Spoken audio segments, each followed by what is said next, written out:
dor é uma coisa bastante desagradável, que incomoda a gente, às vezes de uma maneira aguda ou de uma maneira crônica em algumas condições. Dor é isso, quer dizer, uma sensação muito incômoda, muito insuportável e, enfim, eu acho que tem que ser aliviada de pronto. Dor é muito ruim. Dor é uma sensação dos piores, é uma mistura das piores sensações que existem, né? É medo, é incapacidade de reagir.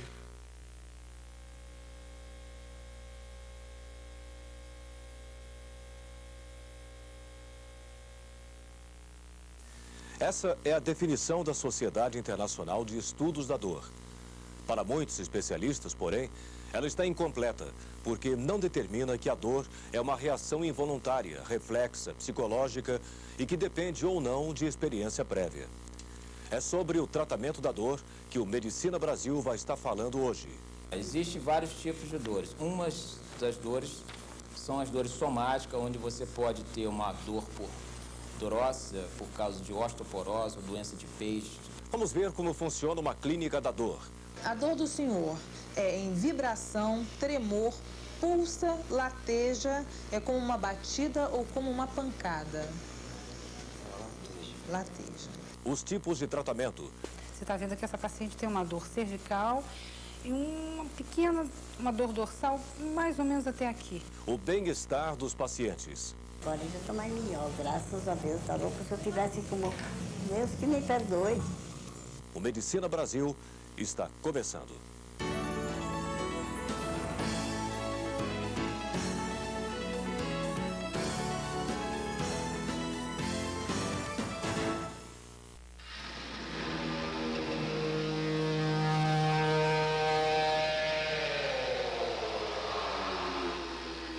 Eu fiz 3 cesarianas, 3 cirurgias cesarianas. E isso quer dizer, o pós-operatório eu tive bastante dor. Dor de cabeça, dor de dente, dor abdominal, cólica, vários tipos de dores. Queima, é uma coisa como se estivesse espetando você o tempo inteiro e não parando, entendeu? De tirar a agulha de você, vamos dar um exemplo, né? A dor tem vários tipos e qualidades. Ela pode ser aguda, quando surge de forma súbita e tem a função de nos alertar sobre o perigo de uma lesão. A dor aguda pode ser acompanhada de alterações no sistema nervoso autônomo, como taquicardia, hipertensão ou sudorese. A dor aguda é muito importante sobre esse aspecto. E ela deve ser vista sob esse prisma, ou seja, é uma manifestação benéfica necessária à sobrevida do indivíduo.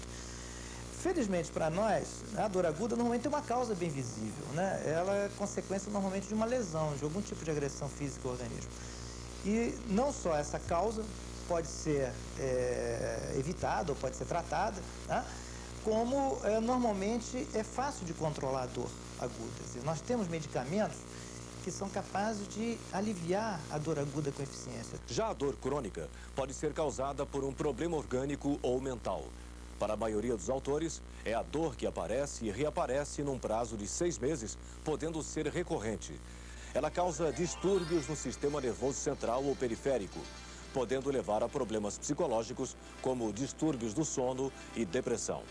A dor crônica, ela é em si própria uma doença, ela é em si própria uma patologia, que acaba produzindo tantos efeitos perniciosos que acabam por alterar o psiquismo do paciente, gerando incapacidade física, a desagregação do meio familiar. Então, a dor crônica, eu acho que a grande diferença entre dor aguda e dor crônica é essa. Dor aguda é necessária e é útil. A dor crônica é perniciosa e desnecessária e de tratamento difícil.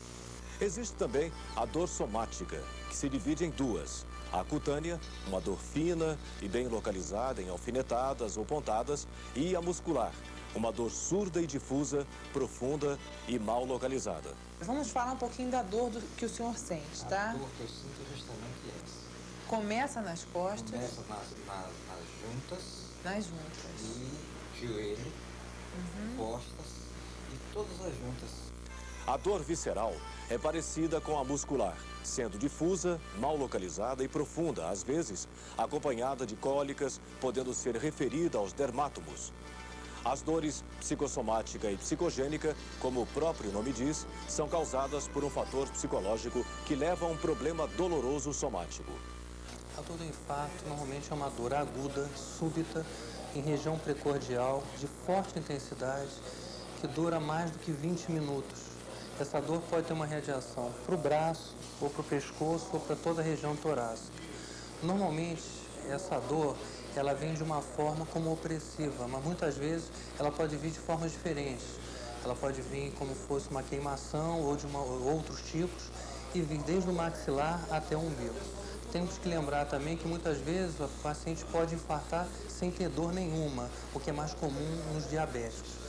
Lembrando sempre, um indivíduo que tem vários fatores de risco, mesmo que não apresente uma dor exatamente típica, nós temos que sempre pensar em infarto miocárdio. Já no caso de uma hérnia de disco, a dor é irradiada. Ela se distribui conforme o território da raiz nervosa lesada. A dor da hérnia de disco geralmente é uma dor que parte da coluna, se distribui, no caso da hérnia de disco lombar, se distribui pelo trajeto do ciático. Daí nós dizemos que é uma dor ciática.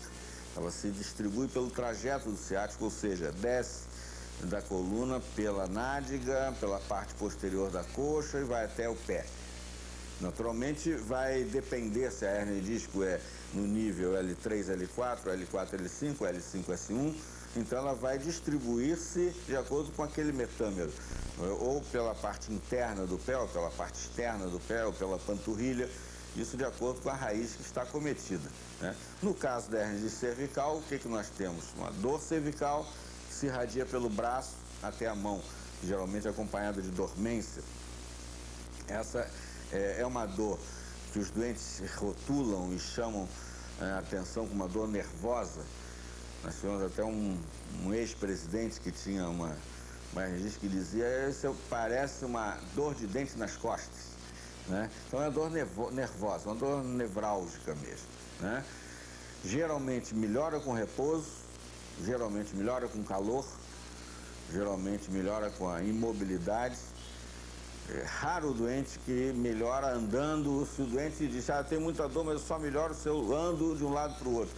Geralmente não é hérnia de disco isso. A dor nevrálgica, uma das mais comuns, é aquela que acontece por uma afecção dolorosa dos nervos, devido a um distúrbio na sua extremidade central ou periférica. É uma dor que aparece mais nas mulheres, nos anêmicos e debilitados. Existem vários tipos de dores. Umas das dores são as dores somáticas, onde você pode ter uma dor por dor óssea, por causa de osteoporose ou doença de peixe. No caso da dor visceral, uma dor por vesícula, né, o que a gente chama de colicite crônica ou uma pancreatite crônica. Normalmente é muito comum nos pacientes alcoólatras ter esse tipo de dor, uma dor em barra, que nós chamamos, difícil de solução. Às vezes você tem sangramento. E a dor por deferentação são as dores neuropáticas, onde você tem o plexo, as raízes nervosas comprimidas. Isso é muito comum após acidente de carro ou por queda, onde você tem trauma da coluna, com isso fazendo pinçamentos das raízes nervosas. Essas definições ajudam a traçar o quadro em pacientes com diversos tipos de dor, causadas ou não por um trauma ou uma doença. Essas dores devem ser tratadas em clínicas especializadas. A primeira clínica de dor que surgiu no mundo teve seus alicerces estabelecidos pelo anestesiologista John Bonica, na década de 50. No Brasil, a primeira clínica era particular e foi inaugurada em 1977 no Rio de Janeiro. A partir daí, elas se espalharam por todo o país. O Medicina Brasil conheceu o trabalho de 3 clínicas da dor no Brasil e vai mostrar para você como são as terapias antálgicas para as diversas síndromes dolorosas. Fomos à Clínica da Dor da Santa Casa de São Paulo. E no Rio, as clínicas do Instituto Nacional do Câncer e do Hospital Escola Pedro Ernesto.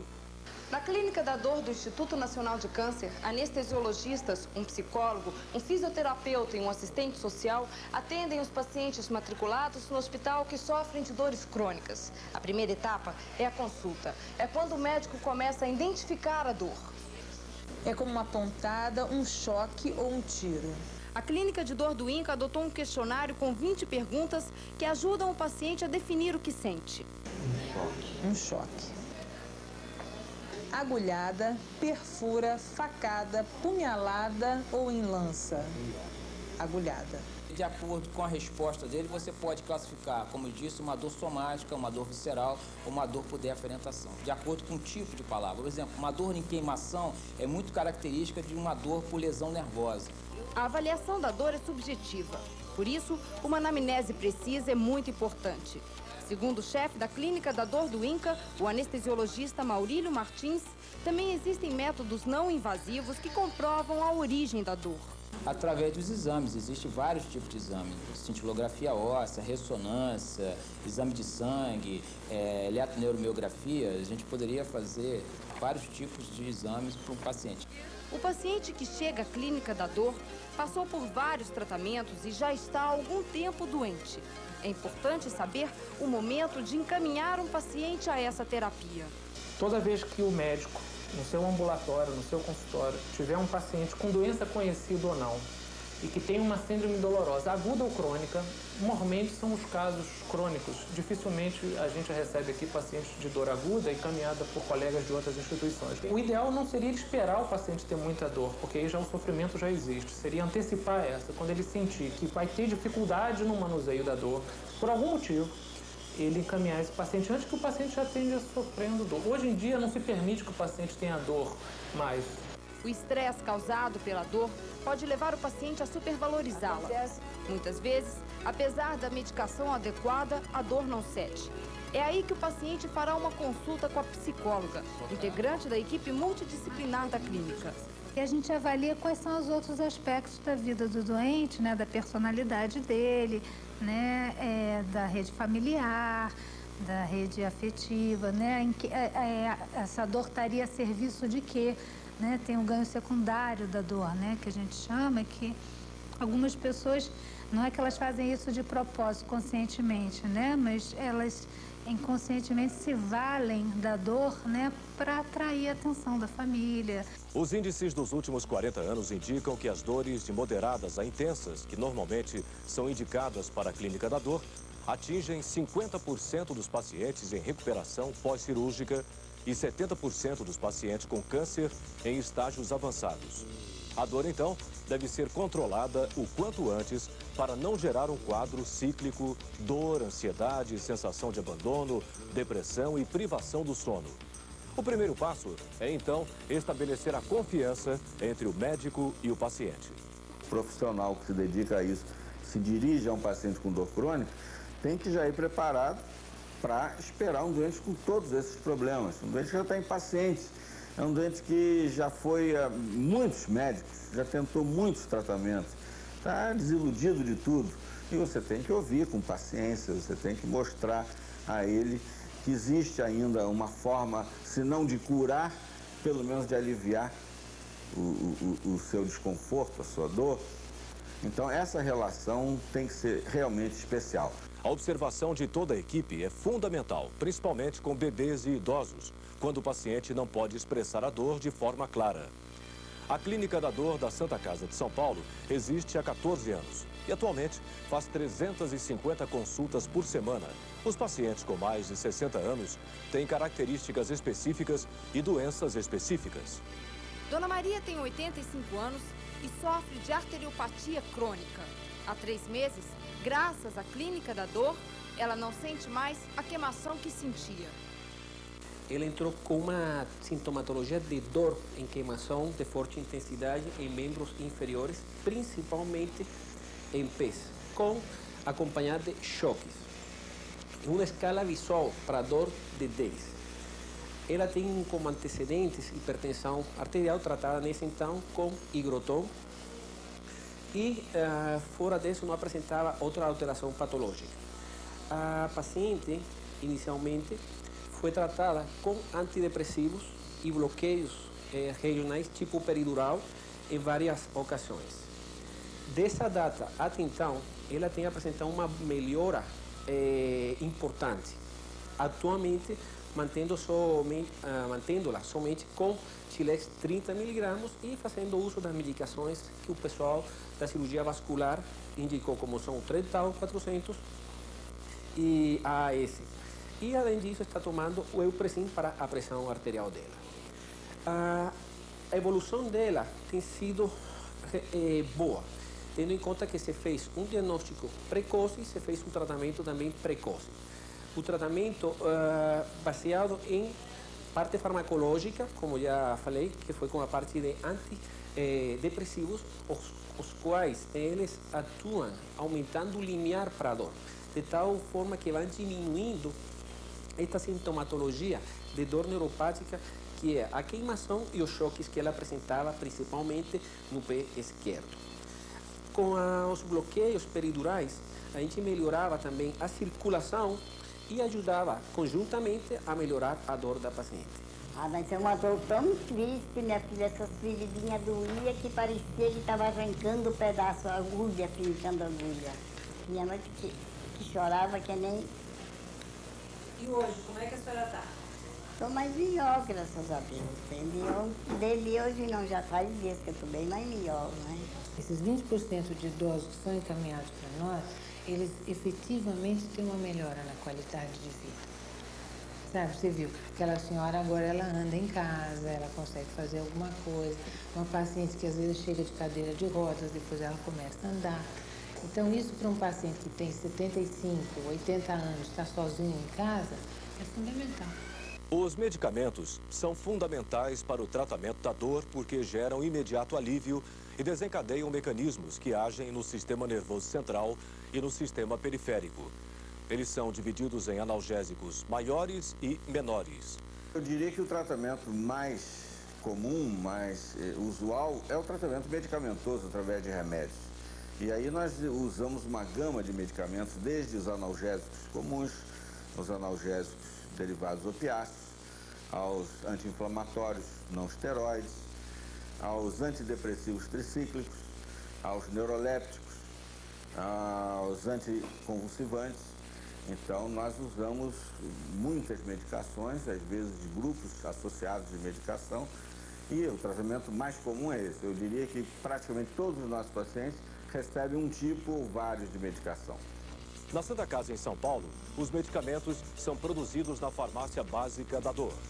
A farmácia funciona há 15 anos e hoje é responsável por 60% de economia para o hospital, além de maior conforto para o paciente. Trabalham aqui 75 funcionários. Destes, 16 são farmacêuticos. Uma farmácia hospitalar como essa da Santa Casa, eu acho que representa muito bem, inclusive, o perfil da própria Irmandade, como uma entidade filantrópica, mas uma entidade também que acompanha o desenvolvimento da ciência, principalmente da medicina, da farmácia. O processo de produção se inicia no estoque, seguido pela emissão dos relatórios de produção. Com a chegada dos relatórios, a farmacêutica começa a pesagem do produto. Ela vai pesar todos os compostos do produto, iniciando pela pesagem da morfina e os demais veículos, tentando estabilizar o produto e também com açúcar, adoçante, dependendo do produto que vai ser manipulado. Após a pesagem, acontece a dissolução da substância ativa. O produto tem um veículo associado e está pronto para ser embalado. A etapa agora é de enchimento dos frascos. Os frascos são cheios numa máquina semiautomática, enchimento somente de frascos de vidro.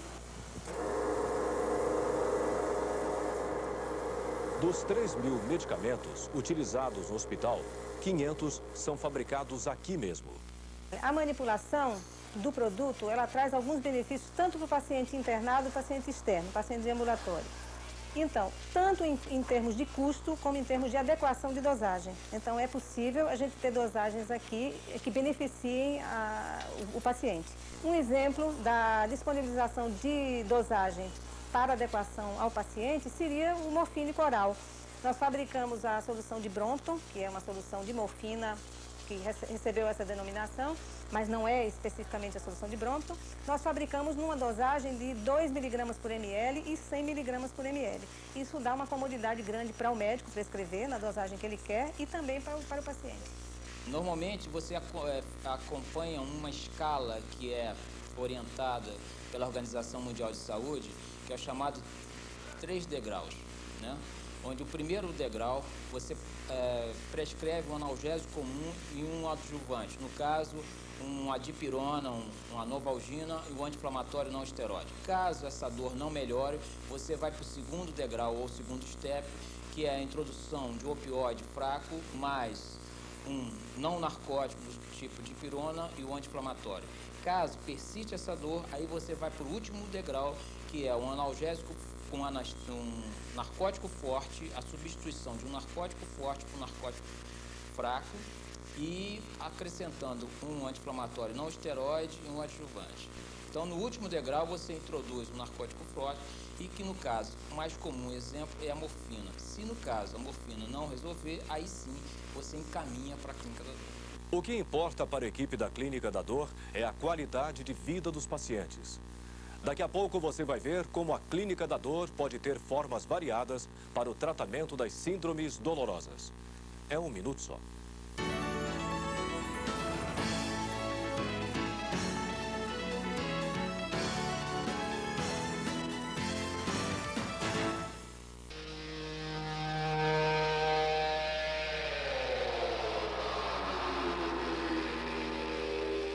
Os estudos epidemiológicos relatam que a cada ano aumenta o número de pacientes que precisam de tratamento contra a dor.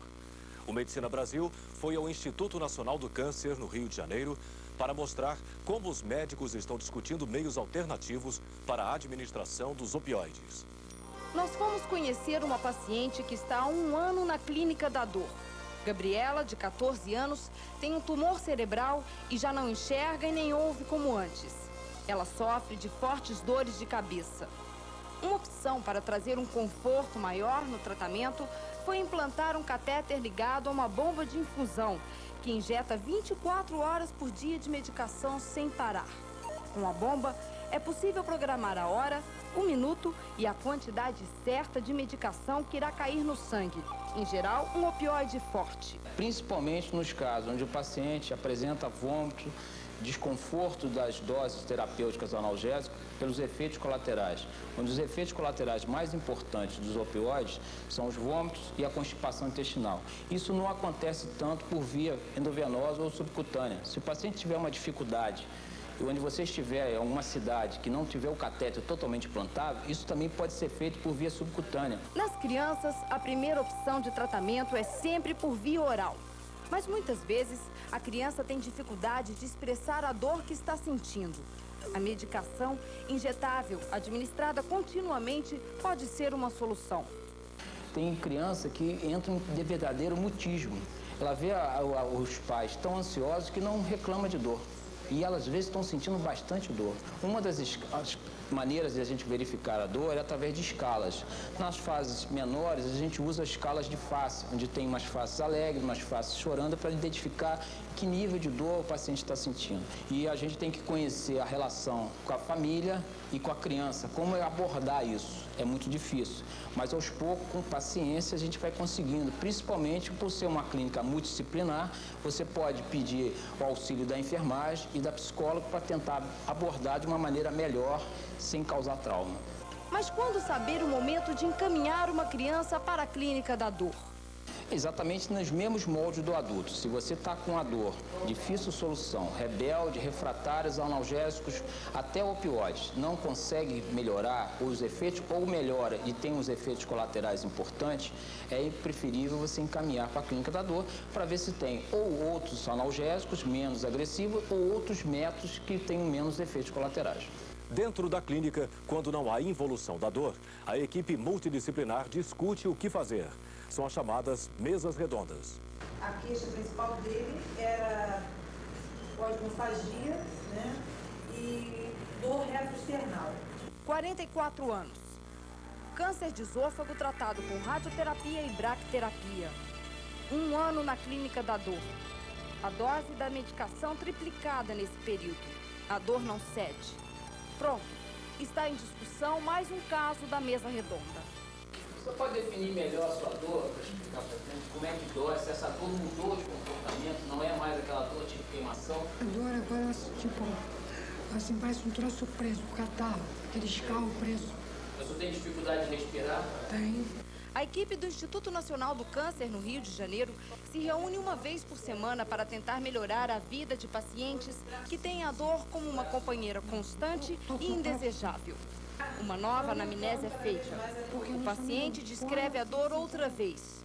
Verifica-se a necessidade da fisioterapia e discute-se qual a alteração que a medicação deverá ter. Eu acho que enquanto a gente aguarda a tomografia, eu acho que a gente, em vez de aumentar a dose do fentanil transdérmico, podemos usar o clonidin, que vai potencializar a morfina. Eu acho que seria uma alternativa do tratamento dele, até vir o resultado dessa tomografia. Não, fazer o clonidin. A clonidina transdérmica não, subcutânea. Fazer subcutânea, colocar um scalp e pedir para que ele faça 2 a 3 vezes ao dia. Isso vai potencializar o próprio adesivo sem precisar recorrer ao DIMOR. Depois que a gente conseguir o resultado da tomografia, nós vamos chamar o senhor novamente para a gente, dependendo do resultado, para ver se o tratamento vai continuar sendo esse, o que a gente poderia fazer. A anestesiologista Valesca Sampaio conta como se integrou à equipe da clínica. Quando eu terminei a residência, eu tive vontade de fazer pós-graduação em clínica de dor. Me associei na Sociedade de Dor, né?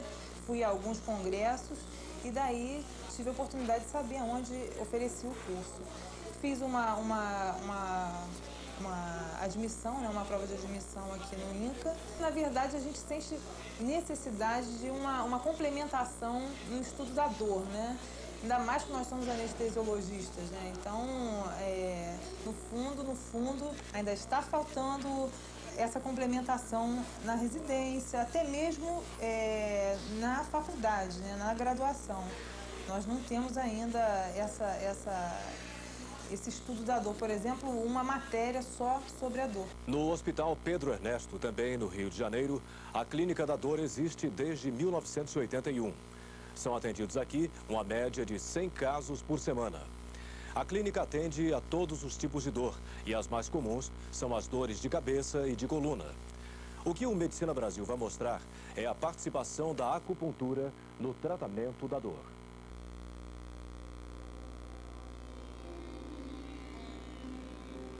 Antes ela era apenas uma milagrosa técnica milenar chinesa. Hoje, a acupuntura já é uma especialidade médica. Eficaz no tratamento da dor aguda, também pode ser utilizada com sucesso em alguns casos de dor crônica. É um método não agressivo com excelentes resultados em determinadas patologias como dores na coluna e dores faciais. Sabemos hoje em dia que a acupuntura não é mais aquela panaceia e nem é mais aquela coisa mística que se pensava antigamente. Hoje em dia a gente sabe que a acupuntura tem uma ação realmente efetiva, eficaz e muito clara hoje para nós, que é a liberação de endorfinas. As agulhas são colocadas em pontos pré-determinados. A picada delas libera a endorfina, um analgésico produzido pelo próprio organismo. As agulhas diminuem a dor não só nos pontos que são aplicadas, elas conseguem fazer analgesia também em pontos distantes.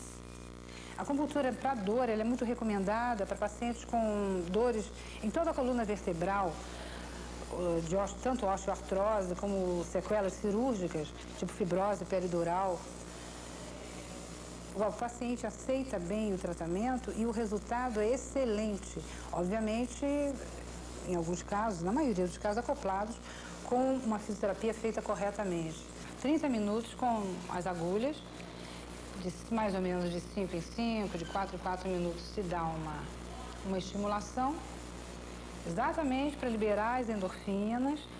Outra técnica que também libera endorfina em grande quantidade é o implante do estimulador medular. Pouco usado no país por ser um aparelho importado de alto custo, é recomendado nos casos de pacientes com histórico de múltiplas cirurgias na coluna e que ainda sofram dores intensas. Mas como funciona? Nós implantamos por via percutânea um eletrodo filiforme na coluna. Esse eletrodo é implantado até o espaço peridural. Esse eletrodo é depois conectado a um gerador de corrente, um gerador de radiofrequência, que fica então lançando um estímulo elétrico de radiofrequência para a medula, especificamente para o cordão posterior da medula.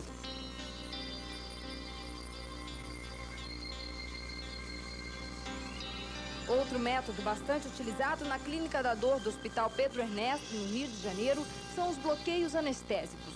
Por ser uma medida invasiva, ela nunca é a primeira opção. Mas a equipe da clínica considera os bloqueios uma arma fundamental no combate à dor. Garantem que a técnica acelera o tratamento e a recuperação física. À medida que você sente o dor, o sistema nervoso sofre uma adaptação. E essa adaptação é caracterizada por um aumento de sensibilidade progressiva à dor. Então, quanto mais dor você sente, mais dor você sente. Então, o efeito do bloqueio não é só o efeito anestésico temporário, é um efeito preventivo, é um efeito profilático e é um efeito terapêutico a médio prazo, reduzindo essa hipersensibilidade secundária, que é uma causa muito importante de manutenção da dor, principalmente na dor crônica. Esse paciente de 41 anos sofreu um infarto há 3 anos. Uma febrite, resultado de um cateterismo no braço, causou uma distrofia simpática reflexa que provoca dores constantes há 8 meses. Ele vai frequentar a clínica uma vez por semana durante 2 meses. Por que vocês optaram pelo bloqueio anestésico? Porque esse tipo de dor a gente sabe que é mediada, sofre interferência do sistema nervoso simpático. E o sistema nervoso simpático só vai poder ser bloqueado por anestesia. A gente faz um bloqueio anestésico exatamente que bloqueio simpático. Esse bloqueio de gânglio estrelado é um bloqueio do sistema nervoso simpático. Nós temos também a cirurgia, a neurocirurgia antiálgica, como é chamada. Então, nós sabemos que em alguns casos, é lógico que não são a maioria dos casos, mas sempre tentamos, no tratamento da dor crônica, escolher um método que seja o mais eficiente, com o mínimo de complicações para o paciente. Isso é sempre o nosso goal na escolha do tratamento do paciente, né? Tem que ser o método mais eficaz com o mínimo de complicações. E a cirurgia nem sempre é o que oferece o mínimo de complicações. Existem basicamente 2 métodos que nós podemos utilizar. Ou é um método de lesão, ou um método de estimulação. No método de lesão, o que se faz? Você interrompe, através da cirurgia, a via que transmite a dor, desde a periferia até os centros receptores cerebrais. E um local muito usado para isso é o feixe espinotalâmico lateral na medula. E um método que se usa ainda algumas vezes é então a cordotomia, seja percutânea, seja a céu aberto, quando você então você consegue fazer uma lesão com um estilete, com um eletrodo, usando a radiofrequência, e você consegue então interromper a via de condução da sensibilidade dolorosa. Outros métodos de lesão são métodos em que você secciona feixes ou raízes ou núcleos, sejam medulares, sejam cerebrais, para, com isso, interromper então o caminho da dor. Na estimulação, você usa então a corrente elétrica no implante de aparelhos elétricos, como estimuladores medulares, como estimuladores cerebrais, para que esses estimuladores possam, então, estimular determinados centros, liberando endorfinas, na maioria das vezes, e com isso, então, você também provocar uma analgesia, um bloqueio da dor. Segundo a Sociedade Internacional de Estudos da Dor, as tentativas clínicas para examinar os efeitos locais dos analgésicos opioides fora do sistema nervoso central estão crescendo. Estes estudos analisaram as aplicações perineural, interpleural, intravenosa e intraarticular da morfina. A maioria dos resultados confirmou o efeito analgésico periférico destes opioides. Uma dor que dura uma semana, acaba ela por si só se amplificando à medida que essa sensibilidade vai surgindo no sistema nervoso. Então, quando você faz uma infiltração com anestésico e bloqueia a chegada da dor até a medula espinhal, você interrompe esse processo de sensibilização progressiva. E a continuidade dos bloqueios leva ao restabelecimento da sensibilidade normal à dor, fazendo com que a dor caia de intensidade. Infelizmente, quer dizer, o uso dos bloqueios no tratamento da dor não é um procedimento de conhecimento geral ainda em medicina. Muitos médicos têm receio de indicar. pelas, teoricamente, consequências secundárias, somente de alguns tipos de bloqueio, como um bloqueio peridural, como um bloqueio de ganho estrelado. Eu acho que isso é, em grande parte, fruto da desinformação, né? Porque os riscos que cercam esses procedimentos, na mão de profissionais habilitados, de anestesistas treinados em ambientes de clínica de dor, é menor do que atravessar a rua. Daqui a pouco, qual a formação dos médicos sobre a dor? Quando um médico deve encaminhar o paciente para a clínica da dor? E o futuro do tratamento da dor? É um minuto só.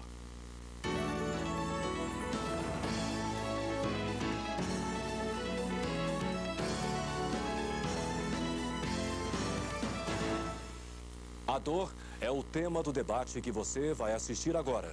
A coordenação é do Dr. Maurílio Martins, anestesiologista e coordenador da Clínica de Dor do Instituto Nacional do Câncer. Vamos começar com um tema muito polêmico, quanto à questão da morfina no tratamento da dor. Contamos hoje com o Dr. Peter Spiegel, que é chefe da Clínica de Dor do Hospital Universitário da UFRJ, e a doutora Sandra Cordeiro, que é chefe do Serviço de Dor e Medicina Paliativa da Santa Casa de São Paulo.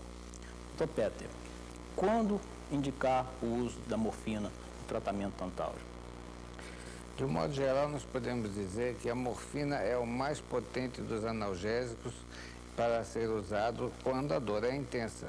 Então, a indicação máxima dela é em dor intensa, seja uma dor aguda ou seja na dor do câncer. E o tempo de uso dela depende exatamente da duração da dor. Certo. Doutora Sandra, enquanto a questão das crianças que são muito mal vistas em relação à dor, a morfina por via oral, existe em outras formas de apresentação, além do comprimido? Nós temos morfina via oral, forma líquida e com concentrações, 2 concentrações. E com isso a gente pode manipular a dose de acordo com o peso e a idade da criança associada ao estado geral em que ela se encontra. Então, existe uma facilidade maior de a gente poder prescrever um opioide potente para uma dor correspondente. Vamos colocar em relação aos efeitos colaterais da morfina. E parece que os efeitos colaterais da morfina são muito conhecidos e que você tem que anteceder os efeitos. Quais são os mais comuns, doutor Petro? O mais comum que sempre existe com qualquer opiáceo é a obstipação. E, em função disso, é fundamental que se pense em termos de prevenir a obstipação com laxantes ou com dieta apropriada, com bastante bolo fecal, para que se evite a obstipação. O segundo efeito colateral, às vezes desagradável, mas não é comum, é a náusea e o vômito.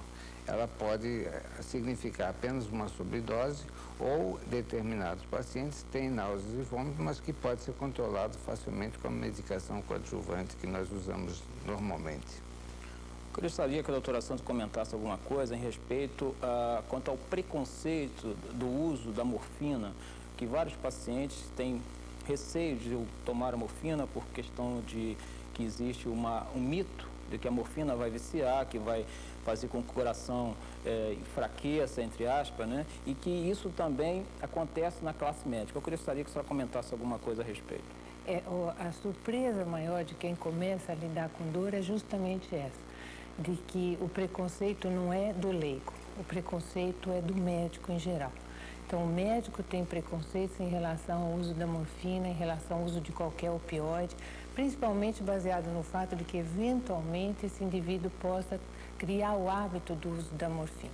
Agora, independente disso, o preconceito do leigo é um preconceito que até chega a ser triste de você lidar, porque o leigo tem uma informação de que morfina se usa em fase final. Então, toda vez que nós falamos em usar opioide para um paciente ou uma apresentação de morfina para esse paciente se refere a isso como eu estou no fim. Então, a gente tem que quebrar esse conceito, a gente tem que explicar que ele está usando a morfina porque ele tem uma dor forte, até ele aceitar que aquilo é uma condição atual, não é a fase final. Eu queria falar sobre esse tema de preconceito também no seguinte sentido. O médico, de um modo geral, pensa que se você der 2, 3, 4 dias de morfina para um paciente, ele vai se viciar.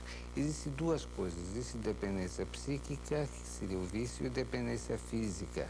A dependência física só vai aparecer depois de 10, 15 dias de tratamento contínuo, de modo que é muito raro você ter pacientes nesse período quando é uma dor aguda. Já na dor crônica, acontece essa dependência, mas que não é um problema na prática, porque o paciente, quando tiver que parar a medicação, ela é apenas diminuída e o doente para em pouco tempo. De modo que a dependência em si, a dependência psíquica, não é um problema. A dependência, aliás, a dependência física, digo, a dependência psíquica, que é o vício, nós nunca vimos em doentes que não tenham história prévia de uso de drogas. De modo que esse é um preconceito muito errado de que pensar que o paciente vai se tornar um viciado pelo simples fato de tomar morfina para tratar a sua dor. Logicamente, você não vai tratar de uma dor crônica, de um reumatismo, com morfina, a não ser que essa morfina melhore a função e seja muito bem controlada. Mas num doente de gangrena, por exemplo, você pode dar morfina enquanto ele está esperando a sua amputação, para que não sofra. O doente tem direito a ter uma analgesia satisfatória. E não é por causa de preconceito que nós vamos deixar de dá-la. Bom, eu gostaria de perguntar à doutora Sandra quanto à questão de quando encaminhar um paciente para a clínica da dor. Qual é a hora de ser encaminhado? Toda vez que você achar que o paciente é portador de um quadro que vai levar uma dor, que vai se estender por um período maior, eu acho que você teria que ter pelo menos uma interconsulta com uma clínica de dor.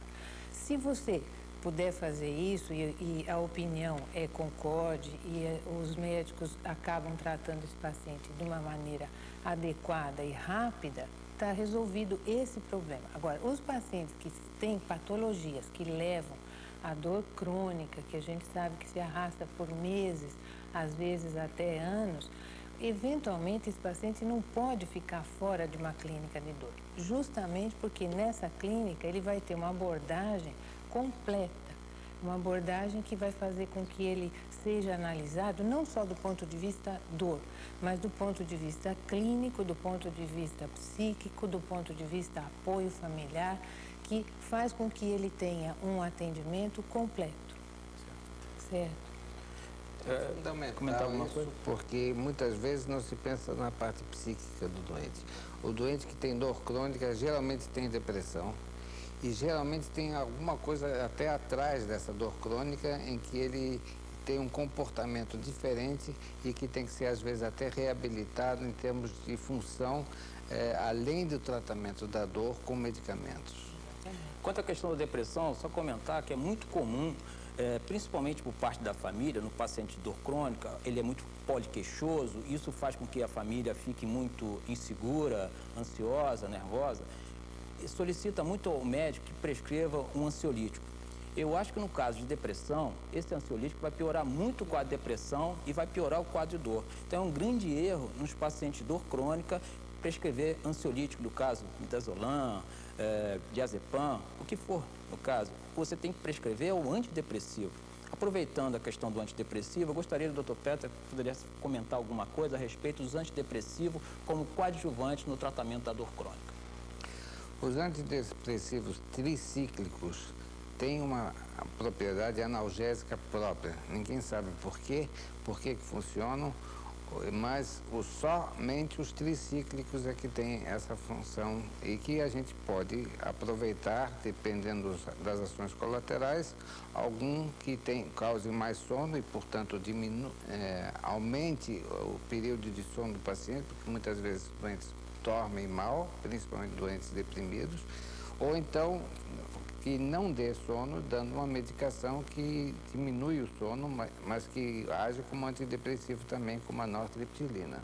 Eu gostaria de perguntar à doutora Sandra a questão da dor neuropática, que é uma dor de difícil tratamento, e me parece que a morfina, os opiáceos, não são carro-chefe nesse tratamento. Eu gostaria que ela comentasse mais a respeito desse tipo de medicação. não só a respeito do tipo de medicação, mas a respeito do que é a dor neuropática, né? Porque frequentemente a gente tem recebido no serviço de dor pacientes com quadro tipicamente neuropático, tomando opioides, habituados ao opioide, sem efeito nenhum em relação à dor, e com isso nós temos dois problemas: tentar tratar a dor neuropática e tirar o indivíduo do hábito do opioide. A dor neuropática tem características próprias. Não se pode achar que a dor neuropática seja igual, por exemplo, uma dor no pós-operatório. Uma dor, por exemplo, uma dor pós-herpética, por exemplo, todo mundo sabe que é completamente diferente da dor de uma incisão cirúrgica. E ela se arrasta, principalmente nos pacientes mais idosos, por meses, às vezes até anos.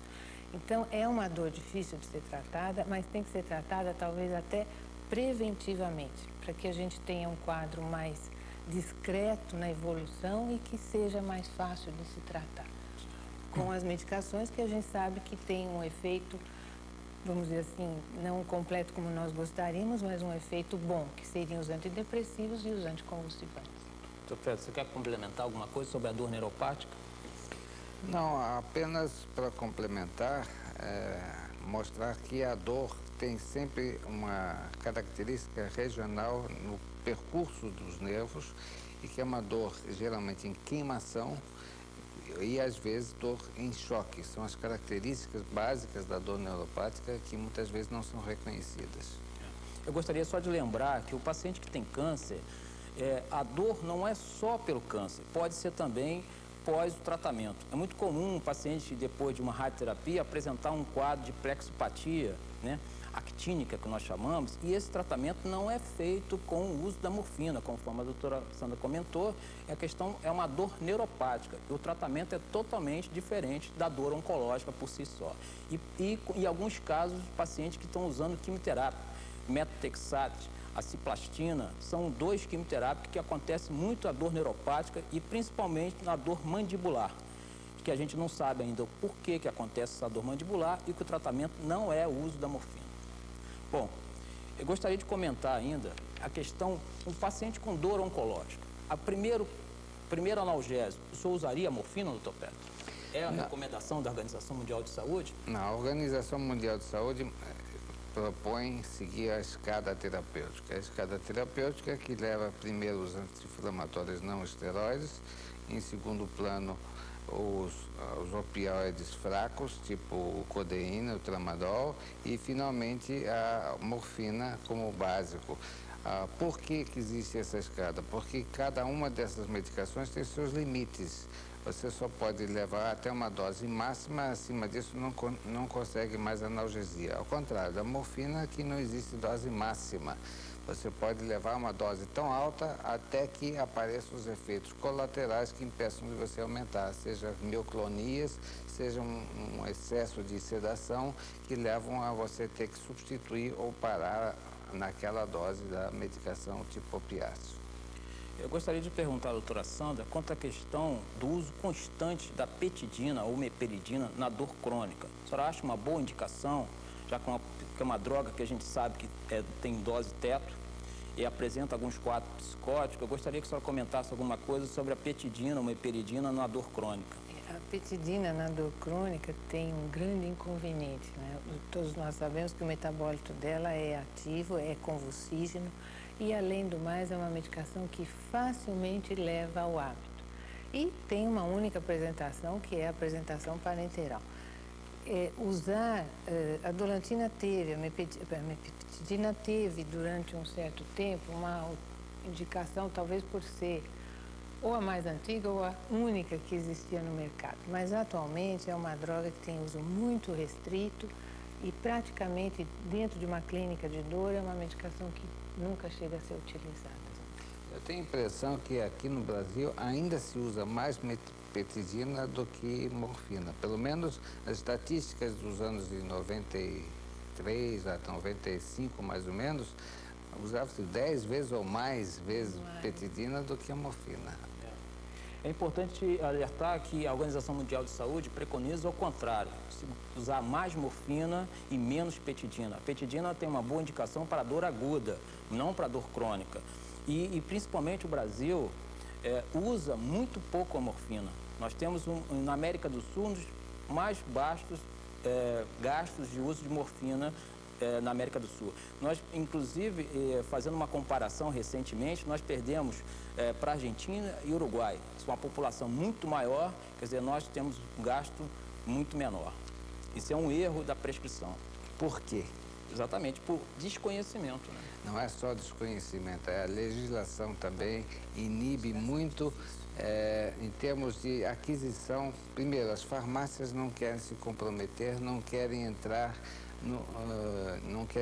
no esquema de vender morfina pela dificuldade que tem de controle e o paciente não encontra a morfina e não encontra médico que tem o bloco de prescrição, então ele acaba apelando para os hospitais, onde é o único lugar onde ele consegue a morfina para se manter sem dor.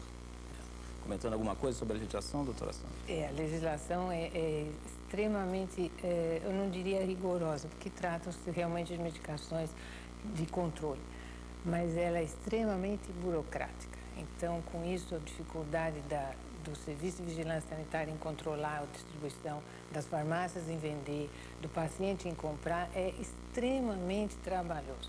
Um paciente que recebe uma receitinha amarela, que é o cheque que a gente chama, e vai atrás de um opioide tipo morfina, de um adesivo opioide, ele realmente vai ter um trabalho inimaginável. Em compensação, alguns conseguem Dolantina facilmente, sem receita. Só lembrando que esse adesivo analgésico, acho que só tem uma farmácia no Rio que tem esse analgésico. Bom, isso é a questão da fiscalização, um tema muito polêmico, que merece um programa só para cuidar disso, né? Bom, a gente vai terminar agradecendo ao Dr. Peter Spick e a doutora Sandra Cordeiro pela colaboração. Medicina Brasil acaba aqui com a certeza de ter levado até você educação médica continuada de qualidade. Medicina Brasil. Prestigie esta iniciativa do Conselho Federal de Medicina. Até a próxima.